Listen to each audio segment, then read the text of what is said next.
Everybody, welcome to the Dad Poet Society, where we are trying to help dads be better dads and learn more about being the best dad you can be, and most importantly, carpe the dad life. Seize that dad life, right? There is no better life, man. This is the dad life. So, I am here with a very good friend of mine, Mark Wardeiner. I'm so excited to hear about your story and how do you make me feel like I do nothing. I like to think I do a lot of things, but you like. Oh yeah, way more than me. So, but before we get going, I needed, in case I need to take some notes, just about some good stuff. I'm gonna get my dad folio real quick. Is that okay? Yeah, fine. All right, sorry. All right. Okay, now we're good to go. Now we're good to go. So, but yeah, man. So I guess if you could kind of, walk me through, a little bit about you, your family, and then kind of go into, what do you do when you're not on dad duty, if that exists for you? Oh. Yes, it definitely exists. But yeah, I have a lovely wife, Nada. We've been married for coming up 33 years. Awesome. So that's great. It can be done, man. Yes, it can be done. And then I have 4 children. Danielle, who lives in Portland, Oregon. Awesome. Andrea, who lives nearby. My son Alan, who lives And nearby. I know Alan from coaching, and That's actually right. how we got connected was when I was coaching cross country at North, and you're coaching soccer. Right. And again, just speaking to who you are, your character is like, I was like, hey man, trying to get girls on the team. Are you, there were not many other coaches would say, oh yeah, coach from a competing sport, come on over and let me, so we had a couple beers, had some Little Caesars. I may have eaten all your pizza, sorry about that, but I'm a hungry dude. It just took up a lot of our time. But yeah, man, so just kind of grew from there. So I'm sorry to cut you off there, right. And Alan, he's like a master brewer, right? Master brewer and lives out in Lakewood, and hopefully he'll own a brewery someday. But again, as a dad, I'll support it. Yes, that's right. You have to do some taste tests. That's right. You that's have right. to. I'm willing to do that. And then my son Danny, who lives at home because he's still in high school. Still in high school. Okay, how old is he now? 16. 16. So I think he was like 10? I think he was 10 when we met. No, I think he was younger than that. Younger than that? Okay. It's wild, man. It's wild. So I only have 2. Yeah, you're slow. So like when you hear people like me like complaining like, oh man, like, it's so hard, blah blah, is it just kind of laughable when you're like, just, it's not so much you're like laughing at us, but just laughing at like you have no idea what it could be like? I guess so, but I gotta say my wife did 90% of the work. All right, so not worthy. Not worthy. Yeah, I'm claiming 10%. There you go. 10% ownership. Okay, that's fair. But she did all the work, so. That's awesome. But definitely 4 is a big jump. Okay. 3 is a huge jump from 2. Okay. But 1 and 2 are comfortable, but it's fun. It's fun. It's a good time. Keeps Awesome. you young. Yeah, and I'm the oldest of 4, so it's like anybody that's 4 kids, I just have like such admiration for because it's I literally lived the wild chaos, craziness, So, cool, awesome, man. But don't count on them. Like the olden days, that they're gonna help out around the house and do all the farm work and all that stuff. That's not true. So don't have a lot of kids for that reason. All right. We're not trying. Yeah. Just some friendly if you don't have a farm, you don't need 12 kids. So right. Just technically speaking. Yeah. So, but if you want to, have at it. But awesome. So, all right. So when you're not, even before we were doing this video, you were on the phone. I think it was helping Danielle with some electrical stuff, and you're here in Cleveland, she's out in Portland, but you're still being super dad, right? And that's You what's know? great is now with FaceTime, like, okay, we could FaceTime the switching outlet and any electrical you have to do, so it's kind of neat. It's awesome, man. It's awesome. So, all right, so when you're not I'm not on dad FaceTiming, duty. fixing electrical, like what do you do? So I'm supposed to be retired from elementary school teaching. Yeah, I remember. We talked about it for a long. We're retired. I can't. So, we're gonna retire. Yeah, I still say I'm retired, but busier than ever, man. Yep. So I help run 3 great clips. One in Madison, Chesterland, and Menor on the Lake. Okay. I cannot cut hair, but I like to go there and fix things or entertain the stylists. Okay. And then we opened up a Happy Tales pet supply store in Chesterland, and we're working on another one in Menor on the Lake. So other than that, I'm retired. Other than yes. Oh my gosh. But I have a lot of support.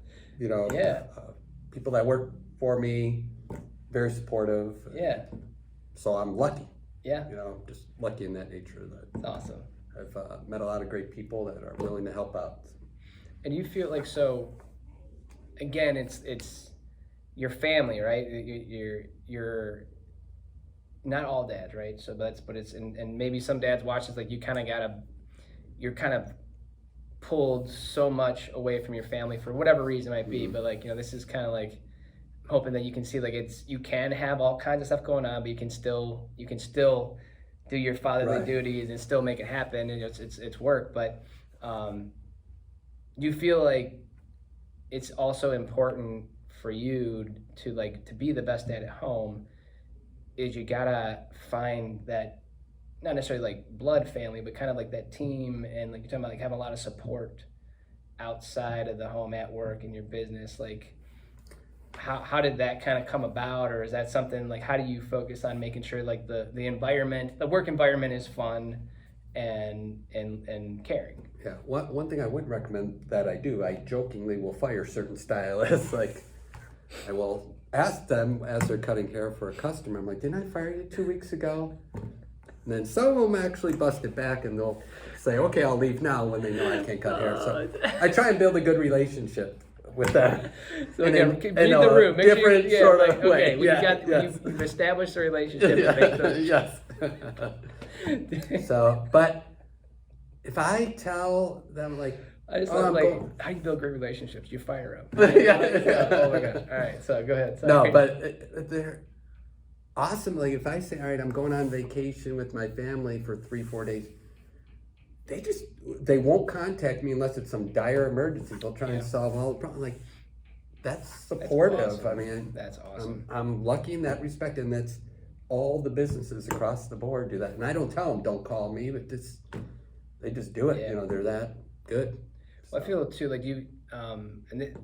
I was recently for JJ Spring Break. We were in Houston, and one of our team members, I just saw one of her emails, and Erica was out, with the kids doing something with her aunt and uncle. So it wasn't necessarily taking away from the family vacay time. So I snuck in a call. Yeah. But she's like, I was talking to her, and I didn't realize it, but I guess I yawned a few times. Oh, really? And she's like, James, are you tired? I'm like, no. She's like, oh, you're relaxed. You know what I mean? And so it was just one of those things where it was the first family vacation where I really, I was still getting up before everybody's awake to just, knock things out for an hour or so and just make sure I'm doing everything I can. Right. But it was such a blessing when you have those rock star team members that you said it's not that problems stop, right? They never stop, but the fact that they're okay, I got this, instead of hey Mark, I know you're on vacation, but you do it, kind of thing. So but, like I said, at all 3 great clips and Happy Tales, they're just, all of them are like that. Yeah. So it's been fantastic. What's did you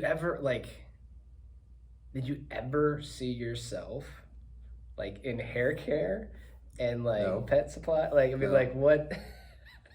Now it's just going to be a teacher and a coach and retire, and that's good.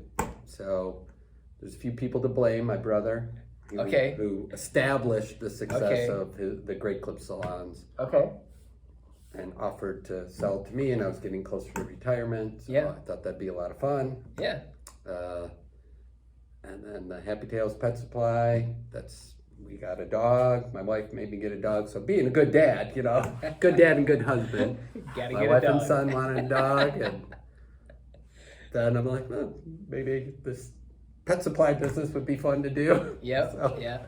I don't know anything. I didn't know anything about it, and met a couple of great managers to give me confidence. Yeah, we could do this. And so I'm learning more about the pet supply business and the dog nutrition as I go along. But I already have expert people in place. Yeah.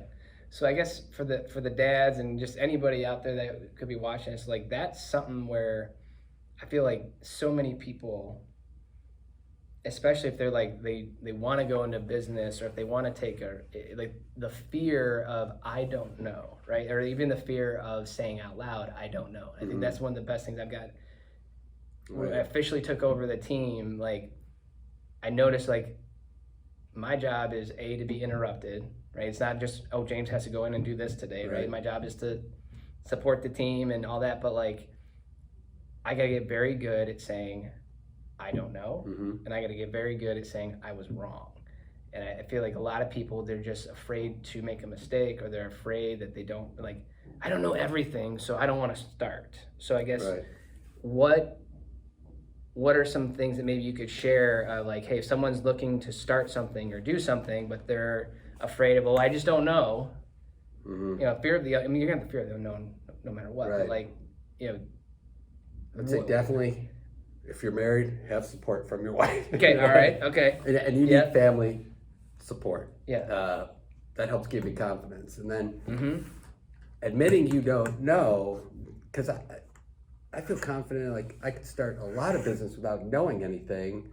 Yeah. Because I'll just say, I don't know about this, but then I have to find the right people who do know. Right. And could teach you and build those relationships, where then you have the confidence, like, I can do this. Okay. Because I flat out told the manager, like, well, I won't do this without you, because there's no way I could open it. And then now I have more and more confidence because I'm learning more.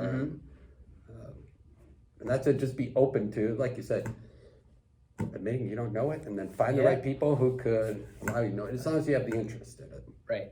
Yeah. Well,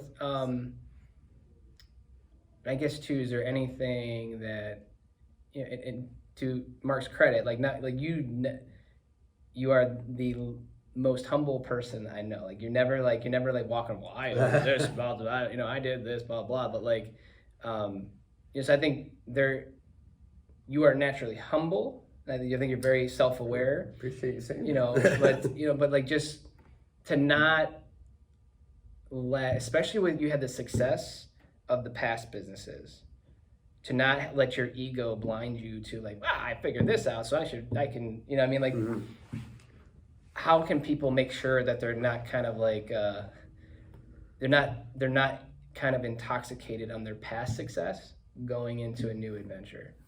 Yeah, you have to convince yourself of that, because I still don't believe, like, okay, these are doing well, but look at other people who have huge businesses and have done so much more. Well, I'm not there. So that's what keeps me humble. Okay. There you go. And you never know what could, with COVID a couple years ago. Yeah, how was that brings man? success down to... That was crazy. Yeah, and trying to meet payroll during that time, and your business is closed. So that stuff keeps you humble. Yeah.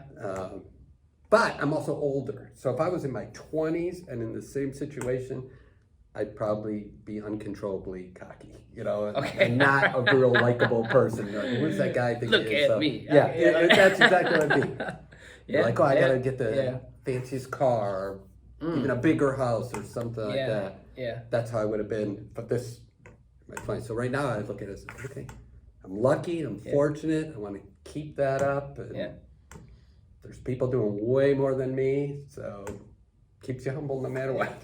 Well, speaking of like the ultimate humbling experience and keeping you grounded, like, so how did becoming a dad, how did that change your life? Like, how old were you when you had your... Oh, that's a lot of pressure. I believe it was... Okay. Sorry. Yeah.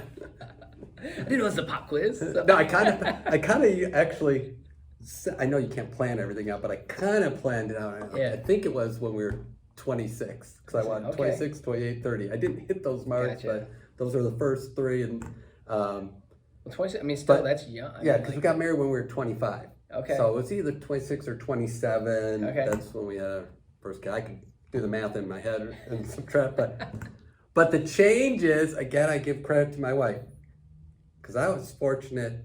I didn't have to change as much, but I should have done more. Like there's stuff I regret, like I should have done this, but I was never I need a guy's night out type of guy either. Yeah. So, yeah. but it was soccer. I played a lot of soccer. My Okay. wife still supported that. This is not good dad advice, but like my daughter was born. I had a soccer tournament to play. I saw the birth. Went and played a couple games, came back. Yeah. So I've been fortunate. But the change is like, all right, now we're going to a restaurant. We still took our child at that time, but you might have to leave if they're disturbing everybody and crying. So those are changes. How are we going to do this? We need to find a sitter, or how are we going to transport the baby if we want to travel? Yeah. Those are changes. You start just thinking more, and then you worry more, and the worrying does not stop. You want your kid happy all the time. You want everything perfect for them. You don't want them to experience anything negative. Yeah. Which doesn't help them grow, but you can become overly protective now. Yeah, I guess so So too. those are big changes. Like, oh, now I'm thinking about this other person. Right. Yeah. Now, do you you're talking about like the balancing act, and then like it's like that internal wrestling match that never ends of I want to protect you and don't let anything bad happen to it's not that you want them to get hurt, but it's like you're okay, well, you gotta get you gotta experience some negative parts of life to grow and to learn. And so is there anything like looking back like I wish I would have I would have erred more on this, or I would have done this differently, any tips? Something I would have done differently, I was focused on, okay, if I could, coach a lot of soccer, I could make more money so we could go on these great vacations. And Okay. Super focused. Yes. So I spent, unfortunately, less time with the kids. I kind of regret that. Or, all right, I coached these two kids in soccer, so I get to see all their games, but I missed that over there. Gotcha. Or I'm coaching 5 soccer teams. Some don't have my kids on the team, and I missed my daughter's track meet. So that I regret because I was focused on, if I keep making money, we go on these vacations, we'll have great experiences. So while we were on vacation, that was awesome. The whole family goes. The whole family still goes on vacation. Yeah. So those were good, but maybe those weren't as important as don't miss that track meet. Don't miss it. So not quite answering the question you asked, but No, I mean, it's it's important. I think because it's again, it's like you don't want to miss a moment, right. but then also too, it's like and I understand being one of 4 kids, where it's like, all right, well, me and John, the second one, whether John was ready for the next level of baseball, like he had, like it was like, all right, you got to be on James's team, and Jared had to be on Josiah's team, and it's like, so Todd Field and Willoughby it's like we grew up there, like we were always playing like down at the baseball fields, but it's like, okay, well, Jared's got a game over here, and Joe's got a game over here, and I'm over here, and John's got his All-Star, and Jared's on the All-Star team. It was so just kind of like, I mean, that's just such a hard, like, trying to be in 27 places at once. So I could have maybe done less coaching and more and so going to those places. And I think it's interesting. And I don't. Our goal is not to if you're coaching, if you're a dad and you coach. You know what I mean, like you're doing. Because I love the coaching, that's for sure. love- I just maybe don't coach 5 teams, coach 2. Right. And I remember, because obviously that's how we met, was I was coaching cross country, and I loved it. I loved it. And, even like when I was coaching track at South, and like the 2 mile starts, everybody pretty much, for the most part, unless you're a distance person, is like, okay, like let's go, let's snacking or let's go watch go watch a movie. Yeah. So just catch up on our Netflix binge. But the 2 mile would end, I would be sweatier and more out of breath than the kids. Like because I'm like sprinting back and forth on the football field, like and yelling out splits. You got this, and like trying like focus on your form, blah blah. But like I loved it, and it's hard. Like how you said, like just coaching for you and I, it's a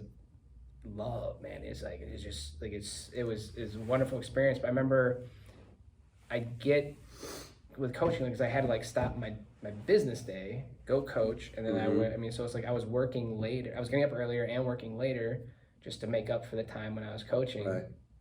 But I remember, man, it was just like the first 6-7 months JJ was alive. I'd leave and he's asleep.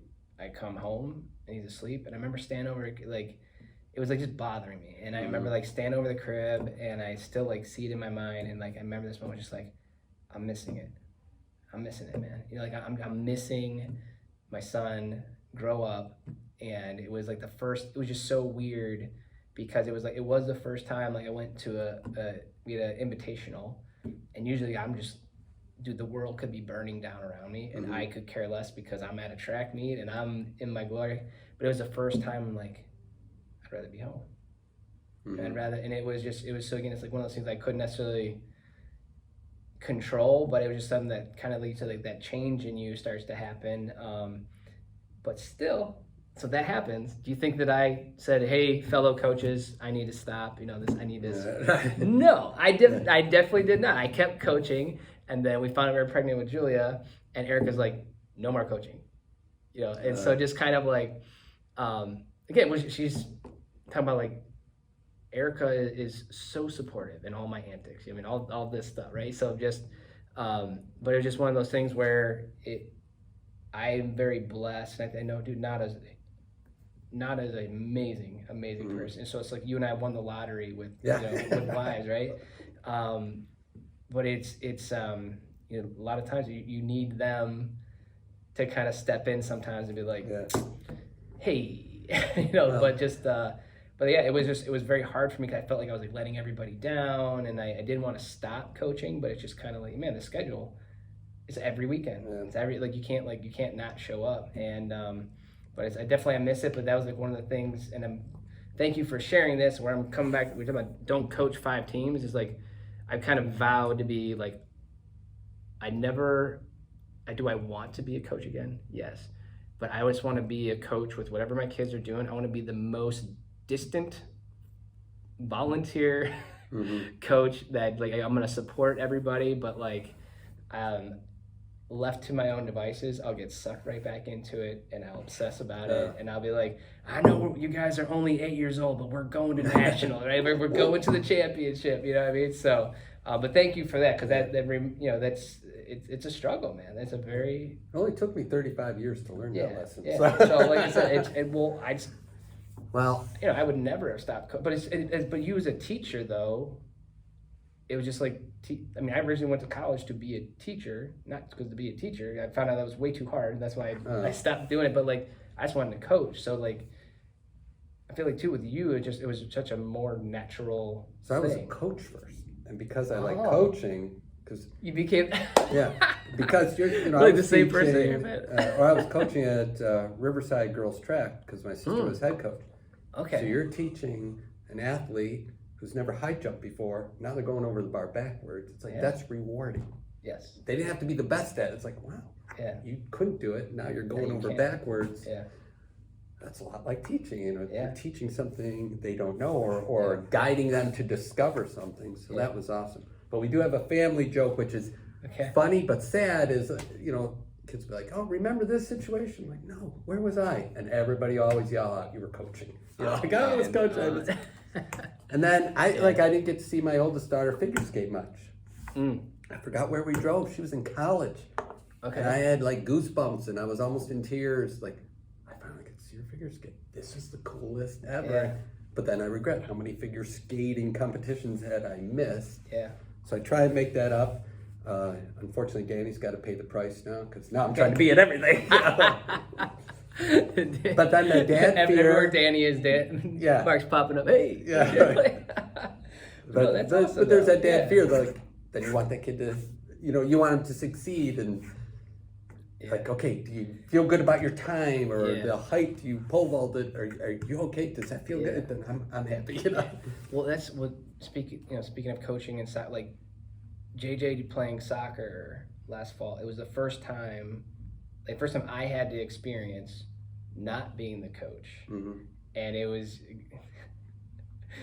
like our neighbor's kid was on the team, like his kid that was on the team. So like it was like her and Erica with like and my mom, like because all the family's there, and I'm just like I'm trying to snap out of coach mode, Yeah. and just stay in dad mode, but I think too like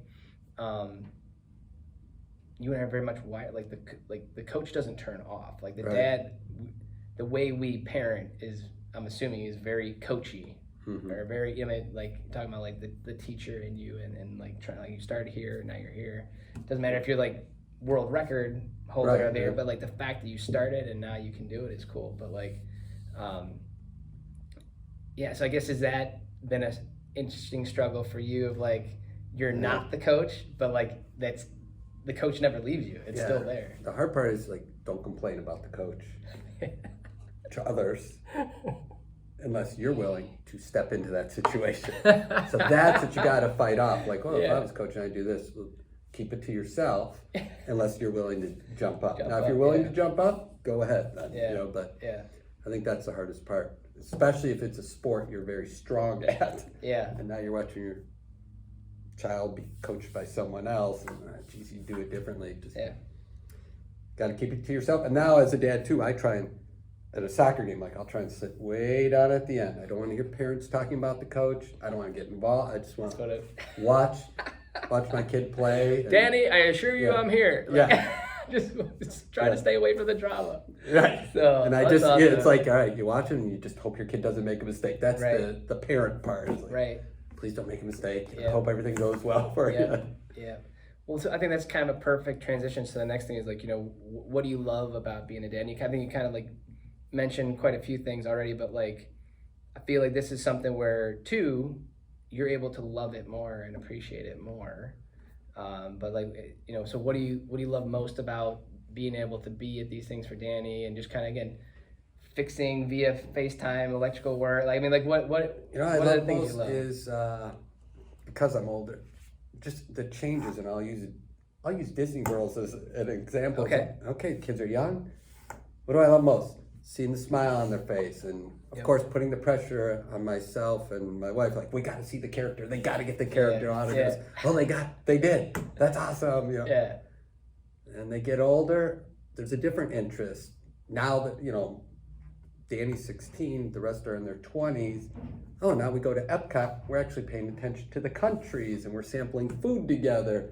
We don't care about seeing the characters and the autograph, but it's like, wow, I'm spending a different type of quality time with you. So that's like brought me joy at each level.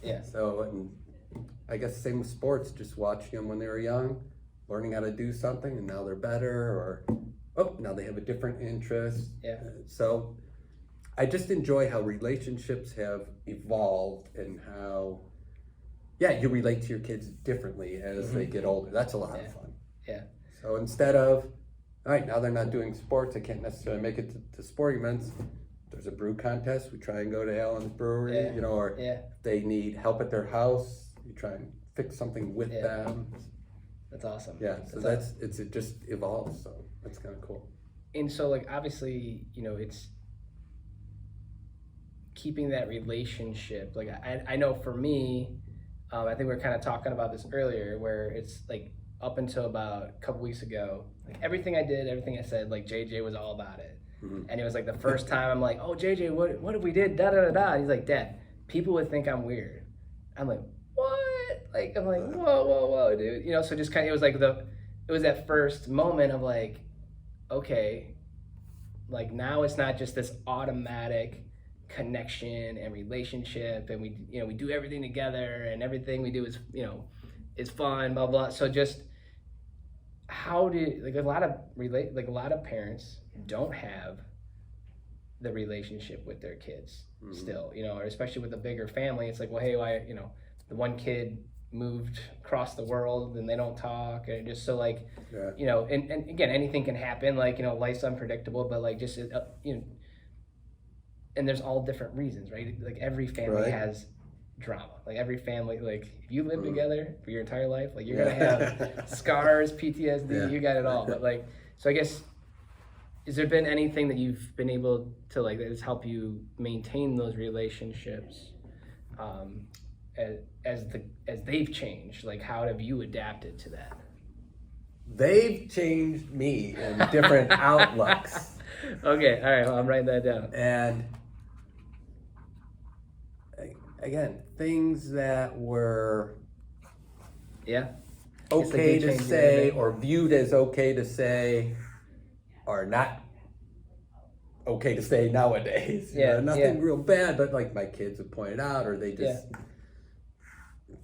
look at life differently, and so I haven't adapted all the way, but I try and adapt to them. Yeah. And what's weird is though when we talk about dads, you know, I'm thinking what are some of the things my dad did to annoy me, or whether it was driving too close to my friends. Let me out of the car a block away. You know, I'm doing that same thing to my kids, but they're so polite about it. Yeah. I've been fortunate; they haven't just directly said this is embarrassing to me. Or Gotcha. something. All right. Yeah. But, and then now sometimes I will say stuff to try and embarrass my kids, which aggravates them, or just to get a rise out of them, which I again shouldn't do. But my dad did the same It's so to much me. fun, but it's too. It's I think like you kind of have. There's like you and I both kind of have that comedic, like trying to make everything fun, or trying to make everything more funny or exciting, and kids don't always feel that way. No. But yeah. But they have changed again. They've changed me in just different outlooks and how I view the world differently, and so hats off to awesome. them. So. Touche. Yeah. Touche, Wardeiner crew. So awesome. Well, so kind of again talking about like how they've helped change you, and just kind of how they see the world and how they see their dad in it. Like, how do you want to be remembered as a dad? Yeah, I always think about that. It's like, well, I hope they'll say, all right, he worked really hard. You know, maybe he could have gone to more of these games or watched us more, but at least he was working hard for some purpose. Right. And wanting to, so I want to be viewed as that, and then wanting to help them out. You know, I'm hoping, and I know you mentioned something about a bucket list. I said, one of my bucket lists, can I teach them financial ways or somehow make some money I would love to make them all millionaires by the time they were 40 or 45. Like, that would be my bucket list. Not to personally climb Mount Everest. For me, it's doing something for them and making a huge difference just so their life is easier. Yeah. But that's the new challenge, I guess. You know. So, all right. So obviously that was my next question. Yeah, like, yeah, what's out your dad book? So yeah. helping them be millionaires by the time they're in their mid 40s. Yeah. I like that. So, and I had somebody ask me, like, James, like, who's going to handle your money one day? And I was like, that's a great question. I'm like, well, JJ and Julia, you know, so just kind of one of those things where, and again, I don't know if it's good or bad or if it's helping or whatever, but there's like a kid's money book, but I stole it from that, but it was just the concept of if you want money, you gotta work for it. So like, I'll make it a point, or hey, if you need money, where do you go? And then I finally got into to work. I'm like, yes, nice.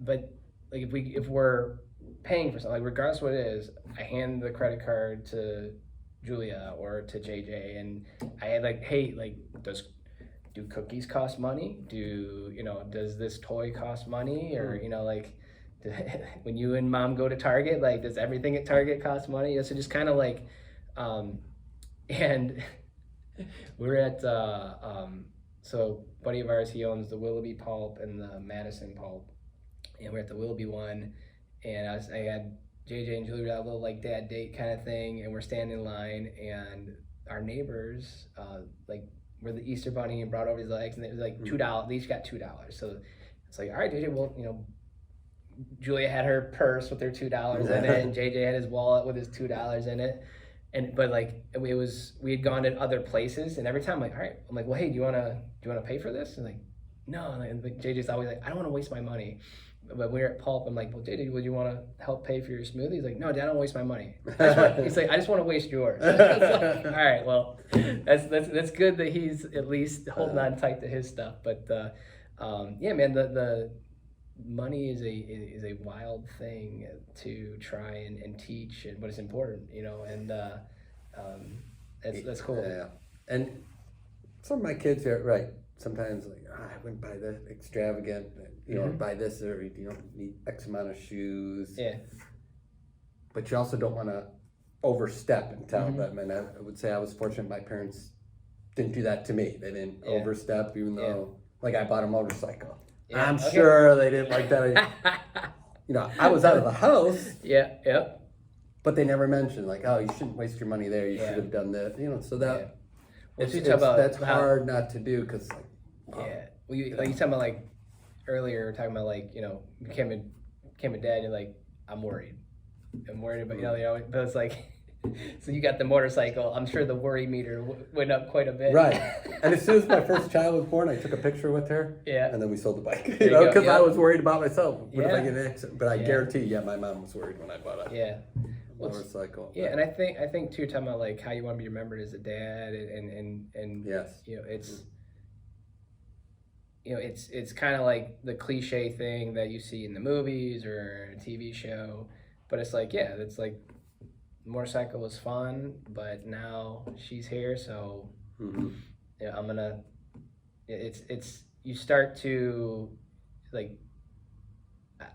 I remember like the second JJ was born. I remember looking at all the things that I've just thought was like that, like I was so wrapped up in, like my, it's like my stupid Batman collection. You know what I mean? Like that was stupid. I still like it, whatever. But like, I'm like, what did I like? What was this all for, right? Like, what am I doing here? Like, so just kind of like, it's interesting how you kind of start taking pride in not spending money or not doing things that used to like bring you a lot. Talk about joy. Like I feel like the things before kids made me happy, but like being a dad, like that has brought me joy. Like I didn't really understand the difference. Oh yeah, that's a great point. Like, I didn't really know there was a difference, but yeah, man, that's.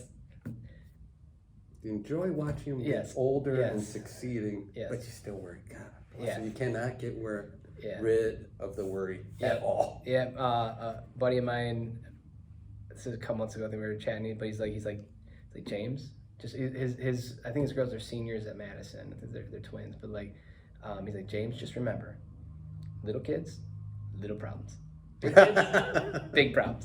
So I'm like, all right. I'll enjoy. With my problem being that JJ wants to play video games. I'm saying no, and he doesn't like me for 5 seconds for that. So, but awesome, man. Well, cool. Anything else to add on like how you want to be remembered, the bucket list before we kind of get into the final question? No, just right. I would say again, working hard, trying to be the best dad, but there's no exact right way. Right. No. Like you're spending more time. You're way ahead of me, spending more time with your kids at a younger age. Than I did with all the coaching and everything. Doesn't mean I was wrong, but I would change it. And just who knows? Your kids, you might find out one day like, oh my God, you're always here. Right? But just hardworking and hoping to do stuff for his kids and willing to change. I'm not set in my 80s, 70s, 80s belief, and this is how it is. That's how we always did it. This is how, we always go back to the story. So, like walking to school, both ways. Both ways, in the snow. In the snow, even year round. In the summertime. Year round, yeah. But that, my dad was at least willing to change and and that's, buy into some of our beliefs. Yeah, and it's hard because too, like, so much about it's just so ingrained. Like you don't even a lot of what we think and believe and our opinions. Like a lot of it is, it's like, well, why do I feel this way? I was like 4 years old and my dad said, right? Or like a teacher in third grade said blah, and now that's why I've always Yeah, been you did, passionate about right. whatever, you know. So, but that is powerful. That willingness to change. Yeah, and everybody, right. Yes. And like I said, when growing up, but everybody believed that same thing. So nobody Correct. showed you a different way. Right. And Yep. if one person did, they'd be an outcast. You know? Right, Now it's right. like, no, if one person's thinking differently, maybe listen to them. Yeah. Yeah. You don't have to change completely, but like, Yeah. oh yeah, that's a good way of thinking. Well, I think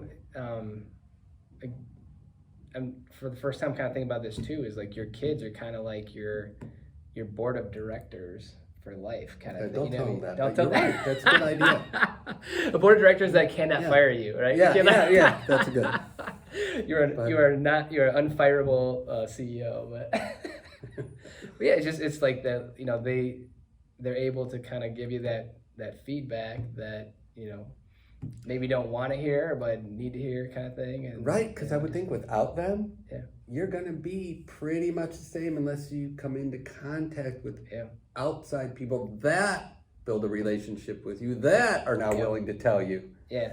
Where your kids have no problem. So, Yeah. Oh yeah. No, so maybe having a lot of kids is worth it Maybe because you so- get a lot alright, of so- opinions. Yeah. so- Back to have more than one kid. Have 4, 5, 6. 4, yeah. 5. It's not about the farm anymore. Yeah. You need a board of directors. So have Yeah. Right. That's awesome. That's awesome. Well, very good, man. So, to kind of wrap things up here, this last question I got for you is, what is your dad mantra, or the just saying, or just kind of like what's your dad motto or creed?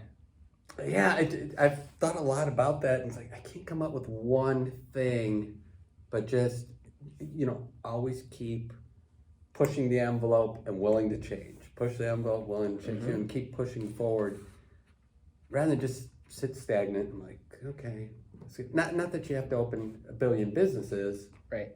but even if I didn't have any businesses, well then wake up at a certain time. You don't have to sleep till 1 o'clock. Right. Do something. Yeah. Whether it's going hiking, whether it's pulling weeds in the air, or whatever. Do something. So it's not a certain mantra, but just keep going. Keep moving going. forward. Keep moving forward. Keep willing to change. I love it. I love it.